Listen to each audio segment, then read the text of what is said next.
Sosok pemuda yang memiliki semangat juang tinggi dan bekerja keras itulah salah satu guru pembimbing multimedia yaitu Mukayat SPD. Beliau adalah salah satu contoh seorang guru yang dapat memotivasi para siswa dan siswinya untuk menjadi seorang murid yang pantang menyerah dan tidak mudah putus asa. Dalam pencapaiannya, banyak sekali rintangan yang harus beliau lewati. Pada waktu SMP tahun 2002, beliau mempunyai cita-cita menjadi seorang guru matematika. Setelah lulus dari SMP tahun 2004, beliau tidak melanjutkan ke pendidikan yang lebih tinggi, dikarenakan faktor ekonomi. Sedangkan temannya yang bernama Rudi melanjutkan ke SMK Negeri 1 Borno dan menjadi lulusan terbaik dan sekarang menjadi orang yang sukses di Jakarta. Di sisi lain, beliau vakum dari sekolah selama 3 tahun untuk bekerja di Surabaya. Namun karena beliau tidak nyaman bekerja di sana, beliau memutuskan untuk pulang. Pada tahun 2005, beliau ditawari kerja di toko kelontong oleh tetangganya, yaitu guru SMK Pak Hari Kunchoro selama 2 tahun. Dan atas tawaran Pak Hari Kunchoro pada tahun 2007, beliau bekerja di SMK Negeri 1 Bono sebagai tukang kebun. Dengan ketekunannya, akhirnya kepala sekolah SMK Negeri 1 Borno yang bernama Haji Hamim MMPD menawarinya untuk melanjutkan sekolah kembali. Tahun 2005 ada tetangga yang kebetulan juga menjadi guru di SMK Borno sini, namanya Pak Hari Kunchoro. Saya ditawari bekerja di tokonya untuk menjaga tokonya. Kebetulan toko kelontong ya melayani berbagai macam kebutuhan sehari-hari. Selama 3 tahun saya mengabdi di tokonya Pak Hari. Alhamdulillah perjalanan gaji cukup tidak signifikan, tidak begitu besar, tapi saya bersabar dan setiap hari saya berdoa. Di SMK Negeri 1 Borno, Pak Hari bilang, "Ya, ada lowongan tukang kebun, gajinya 150, apakah kamu mau?" Tanpa saya berpikir panjang, saya bilang, "Mau, Pak." Kenapa? Saya pikir itu adalah batu loncatan untuk mencapai cita-cita saya. Akhirnya, pada tahun 2007, saya menjadi tukang kebun di SMK Negeri 1 Borno. 1 minggu menyapu, saya ditawari oleh kepala sekolah, "Mas, tahun depan sampean sekolah." Nah, waktu ditawari Bapak Kepala Sekolah, kebetulan waktu itu masih Pak Hamim yang menjabat di SMK Negeri 1 Borno, DRS Haji Muhammad Hamim MMPD. Saya langsung bilang, "Nggih Pak, saya siap." Tapi dalam pikiran saya, apakah bisa tahun depan saya sekolah? Karena apa? Sekolah saya kan normal nanti. Teman sekelas saya adalah anak-anak yang umurnya 4 tahun lebih muda daripada saya.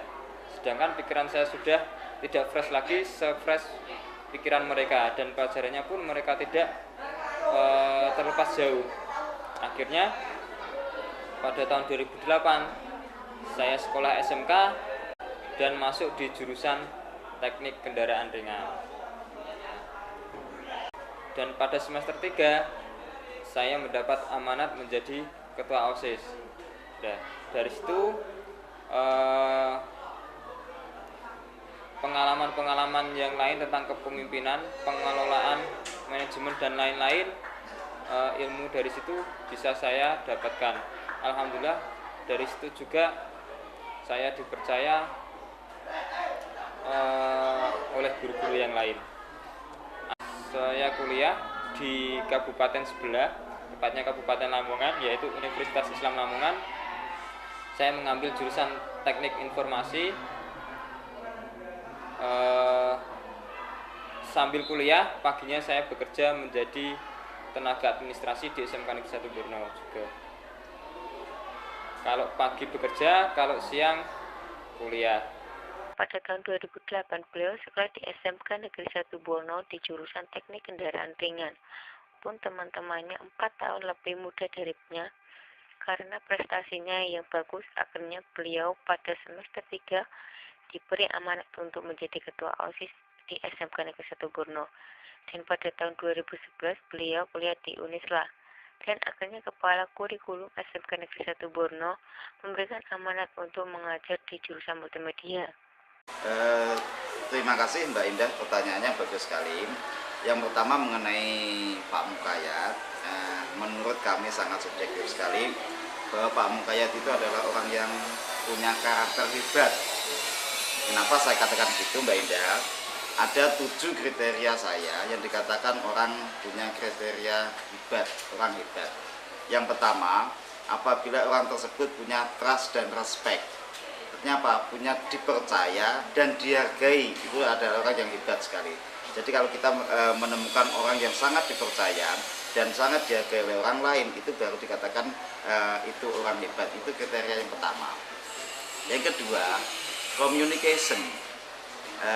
Begini Mbak Indah, Pak Mukayat itu kalau berkomunikasi dengan orang lain itu mudah paham, orang lain itu mudah mengerti, dan orang lain itu bisa menangkap apa yang dibicarakan oleh Pak Mukayat. Itu dari yang kedua. Yang ketiga tentu adalah Pak Mukayat itu tipe yang entusiastik, sangat antusias terhadap hal-hal yang baru, terutama di multimedia. Bagaimana Pak Mukayat bisa merubah image anak-anak, bisa merubah image siswa dari yang tidak paham menjadi paham, dari yang tidak ngerti menjadi ngerti, dari yang tidak senang menjadi sangat mencintai. Itu yang ketiga ya.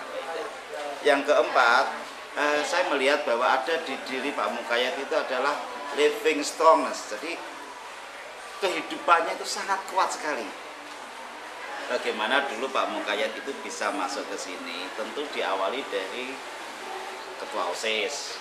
Setelah ketua OSIS, dia sorenya jadi tukang sapu. Setelah jadi tukang sapu, kita terima karena kerjanya baik menjadi staf tata usaha. Sambil kuliah, beliau akhirnya bisa menyelesaikan S1-nya. Dan alhamdulillah ketika ada lowongan untuk guru di multimedia, Pak Mukayat ini bisa kita terima. Itu artinya apa? Kemampuan hidup Pak Mukayat itu sangat luar biasa. Dan inilah yang kita sebut dengan karakter hebat. Yang kelima, ada juga self confident, kepercayaan diri yang luar biasa. Jujur Mbak Indah, Mas Mukayat, Pak Mukayat itu adalah anak kita, murid kita. Tetapi dengan self confident yang luar biasa, beliau ini bisa bersaing dengan kami-kami yang tua, kami-kami yang sepuh, bisa menyamaratakan ilmunya kepada kami-kami yang lebih dahulu mengabdi di sini. Itu artinya apa? Self confidence-nya Pak Mukayat itu hebat sekali. Yang keenam Mbak Indah, itu fokus. Pak Mukayat itu sangat luar biasa fokus di dalam pekerjaannya. Beliau sangat disiplin. Jadi pagi itu sudah datang, pulangnya juga sampai kita selesai. Fokus di dalam pekerjaan, itulah yang menjadi dasar bahwa Pak Mukayat itu adalah termasuk golongan-golongan orang yang hebat. Dan yang terakhir Mbak Indah, ini jelas motivation.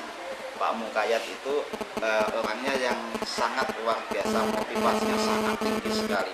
Bagaimana dia di desa bisa diterima, bagaimana di sekolah bisa beradaptasi dengan sekolah. Dan ini yang membuat hebat, ini yang membuat bisa Pak Mukayat itu diterima di semua lini kehidupan, baik di rumah, di lingkungannya maupun di sekolah. Oke, saya pikir itu menurut saya subjektif sekali.